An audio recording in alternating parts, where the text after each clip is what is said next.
वृक्षों को समझो भगवान के रोम में।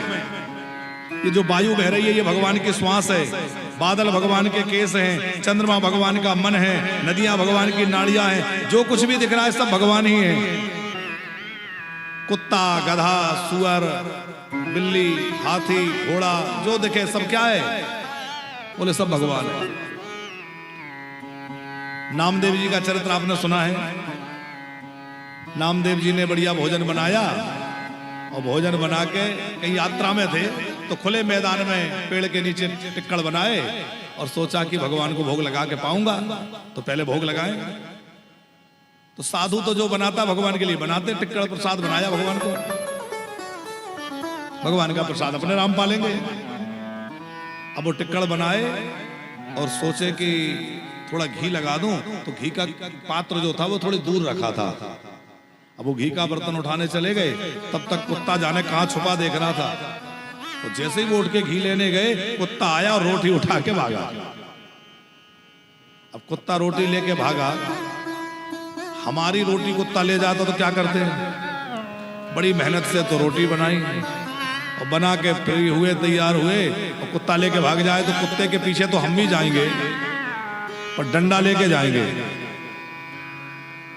लेकिन नामदेव जी भी पीछे तो गए पर डंडा लेके नहीं गए, घी की कटोरी लेके गए। तो क्या कह रहे हैं? अरे प्रभु, आपकी कृपा से जब घी की व्यवस्था है तो कोरी क्यों खा रहे हो? घी लगा के खाओ। कुत्ते में से भगवान प्रकट हो गए और भगवान ने पूछा कि क्यों, तुम्हें कुत्ते में भी मैं ही नजर आता हूं? बोले भगवान, क्या आप कुत्ते में नहीं है? अरे मैंने तो जो भोजन बनाया था वो अपने लिए नहीं बनाया, मैंने तो आपके लिए बनाया था। तो मैंने तो ये मान लिया कि आप किसी भी रूप में आके ग्रहण कर सकते हैं, तो मुझे लगा कि आप कुत्ते के रूप में आके ग्रहण कर रहे हैं। तो पर आपको जब पाना ही है तो घी लगा के पाइए। भगवान प्रसन्न हो गए, धन्य है भक्त, तेरे जैसा भक्त कहां होगा। संत एकनाथ जी के जीवन की एक घटना है। वो कांवर यात्रा लेके आए रामेश्वरम से, वो गंगा सागर से जल लेके आए और रामेश्वरम में चढ़ाना था।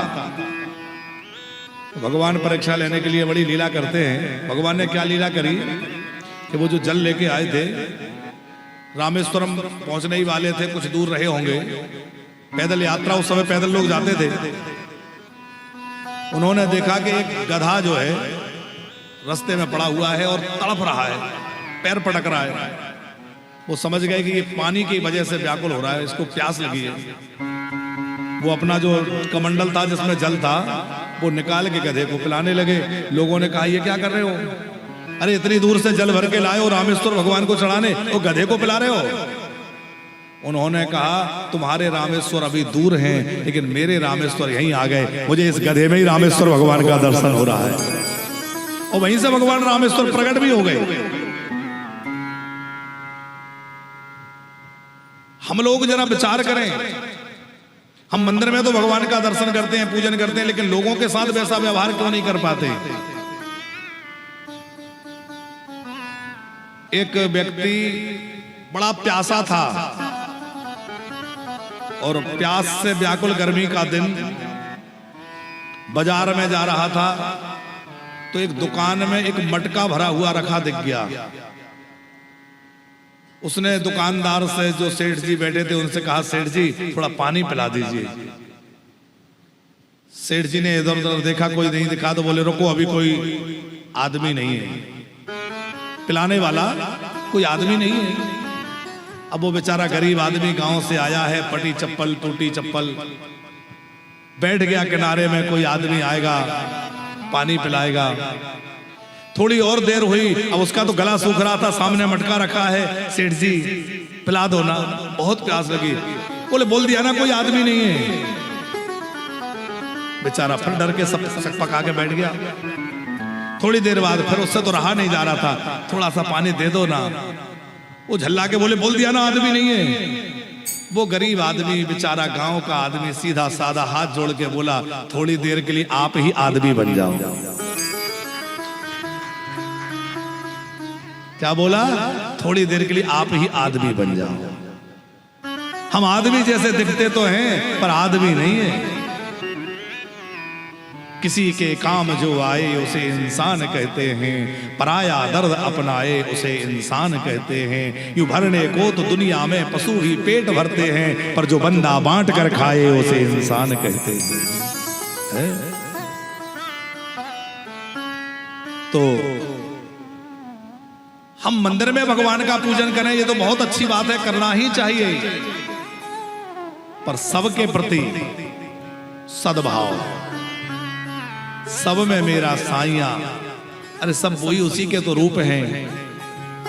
जब सुअर में, कुत्ते में, गधे में वह बैठा है, तो फिर भैया इंसान में तो बैठा ही है। और हम इंसानों से छल करें, कपट करें, उनके साथ बेईमानी करें, तो बताओ भगवान खुश होंगे?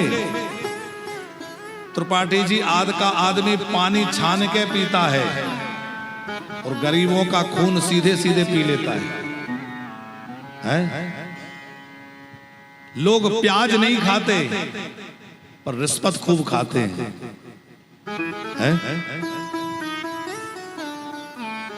प्याज खाना चाहिए कि नहीं, ये एक अलग विषय है, लेकिन हम कहना ये चाहते हैं कि प्याज नहीं खाते, इतने ज्यादा सात्विक हो, इतने ज्यादा भक्त हो, फिर रिश्वत कैसे खा लेते हो? किसी गरीब का अधिकार कैसे छीन के खा लेते हो? इसलिए भैया जीवन में ये ध्यान रहे कि हमारे द्वारा किसी का अहित ना हो जाए, किसी का बुरा ना हो जाए, किसी के साथ गलत ना हो जाए। ये बहुत, हम पूजा कितनी करते हैं ये महत्वपूर्ण नहीं है। अच्छा एक बात बताइए, आपको डायबिटीज है मान लीजिए, तो दवाई तो आप दिन में 2 बार लेते होंगे, पर परहेज तो पूरे दिन करना पड़ता है। दवाई तो समय समय पे ली जाती है, परहेज पूरे दिन किया जाता है। उसी प्रकार पूजा तो आप सवेरे करोगे, शाम को पूजा तो समय समय पे करोगे, पर भैया बुराइयों से तो पूरे दिन बचना है कि कहीं मुझसे कुछ गलत ना हो जाए, कुछ मुझसे ऐसा ना हो जाए जिससे मेरा प्रभु नाराज हो जाए, मेरा मालिक मुझसे रूठ जाए। और दिन में ऐसा कोई काम मत करो कि शाम को जब भगवान के सामने खड़े हों तो वो मुझसे नजरें मिलाने में नजरें चुराए कि अरे तूने ऐसा किया था। उसके सामने खड़ा होने के लिए, जैसे एक अच्छा स्टूडेंट, टीचर किसको प्रेम रखता है, टीचर किसको पसंद करता है? जो स्टूडेंट पढ़ने में अच्छा है, शरारत नहीं करता, कुछ गलत नहीं करता, उसके प्रति टीचर का ज्यादा भाव रहता है। उसी प्रकार हम उसके एक अच्छे स्टूडेंट बने। जब हम उसके सामने खड़े हों तो उससे नजरें मिला पाए, और नजरें वही मिला सकता है जिसने कुछ गलत न किया हो। जिसने गलत किया हो वो सामने खड़े होकर नजरें नहीं मिला पाएगा। इसलिए बहुत सावधान रहना है कि हमसे किसी का अहित ना हो जाए, किसी का बुरा ना हो जाए। यदि भला ना हो तो बुरा भी ना हो। एक राक्षस था, उसका नाम था अंगुलीमार। जो कोई मिलता था उसको मार डालता था। महात्मा बुद्ध निकल रहे थे, लोगों ने कहा इधर से मत जाना, राक्षस रहता है। महात्मा बुद्ध बोले जाऊंगा। अरे मार डालेगा? बोले कोई बात नहीं, मर जाऊंगा। महात्मा बुद्ध चले गए। अंगुलीमार सामने आ गया, उसने कहा मैं तुम्हें मार डालूंगा। बोले मार डालना। अब वो सोचता कि डरता क्यों नहीं, तो उसने गुस्से में हाथ में तलवार लिए था, एक पेड़ की टहनी में ऐसे तलवार मारी, पेड़ की टहनी कट के गिर गई।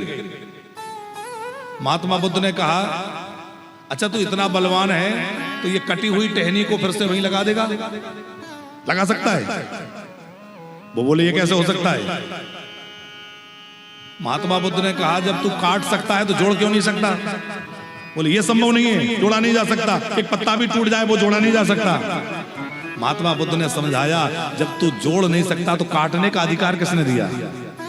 और जब तू किसी को जीवन नहीं दे सकता तो मारने का अधिकार किसने दिया? तूने इतने लोगों को मार दिया, एक आदमी को जिंदा कर सकता है? किसी को जन्म दे सकता है, जीवन दे सकता है? बोले नहीं। महात्मा बुद्ध के उपदेश से उसका जीवन बदल गया। बात समझ में आई? भैया जीवन में किसी का अच्छा नहीं कर सकते तो बुरा क्यों कर रहे हो? ये वृक्ष भगवान के रोम है, वायु भगवान की श्वास है, बादल भगवान के केस हैं, चंद्रमा भगवान का मन है। पाताल ही पाद मूलम पठन्ति पार्षणी प्रपदेर सातलम तलातलम विश्व सजोत गुलभौ तला महातलम विश्व सजोत गुलभौ तलातलम वही पुरुषस्थ जंघे। बड़ी अद्भुत कथा सुखदेव जी सुना रहे हैं राजन। ये सारा ब्रह्मांड उसी का स्वरूप है। फिर सुनाया है राजन, मुक्ति दो तरह से होती है, एक क्रम मुक्ति है, एक सध्या मुक्ति है। क्रम मुक्ति का मतलब एक क्रम है, पहले आप ऊपर जाएंगे तो स्वर्ग जाएंगे, फिर महालोक, तपलोक, जनलोक, सत्यलोक, ऐसे सब लोकों में घूमते हुए जाएंगे, वो है क्रम मुक्ति। और सध्या मुक्ति है सीधे भगवान के पास चले जाना। तो अपने सत्कर्मों के अनुसार जब व्यक्ति को मुक्ति मिलती है तो वो क्रम मुक्ति के मार्ग से जाता है, और जब भगवान की कृपा होती है तो वो सीधे भगवान के पास चला जाता है। ऐसे समझ लीजिए, आप किसी अधिकारी से मिलने गए और मिलने वालों की बड़ी भारी भीड़ है, लंबी लाइन लगी है, आप भी लाइन में लग गए और आपने अपना नाम वगैरह लिख करके, पता लिख करके अंदर भिजवाया। वो अंदर जो व्यक्ति बैठे उन्होंने देखा, अच्छा ये आए हैं, ये तो हमारे परिचित हैं, हमारे रिश्तेदार हैं, बहुत खास, अरे इनको लाइन वाइन में मत लगाओ भैया, जल्दी ले आओ, सीधा ले आओ। उन्होंने अपने सेवक से, भृत्य से कहा सीधा ले आओ। तो अब आप लाइन में नहीं लग रहे, वो सीधा लेके आओ, सीधा चलो, आपको साहब बुला रहे हैं। ये क्या है? बोले ये सध्या मुक्ति है। और सीधे किसको बुलाएंगे? जिसका जान परिचय होगा, जिसका प्रेम होगा, जिसका संबंध होगा, उससे कहेंगे भैया इसको इस चक्कर में मत लगाओ कि पहले पशु बने, फिर पक्षी, पक्षी बने, फिर ये बने, फिर वो बने।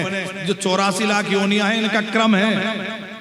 ये बनोगे, फिर ये बनोगे, पहले अनेक पैर वाले, देखो पहले बनता है बिना पैर वाला, फिर अनेक पैर वाला, फिर 6 पैर वाला, फिर 4 पैर वाला, और 4 पैर वाले में बहुत सारे योनियां हैं।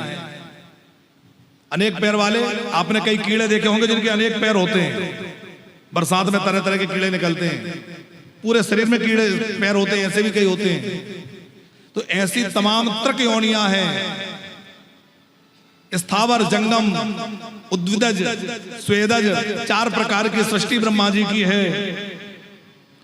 तो ये सब धीरे धीरे बन करके फिर मनुष्य बनेंगे। मनुष्यों में भी पहले निम्न, फिर थोड़ा उत्तम, फिर और उत्तम, फिर उत्तम, फिर ऐसे धीरे धीरे मुक्ति होगी। ये मुक्ति की बहुत बड़ी प्रक्रिया है।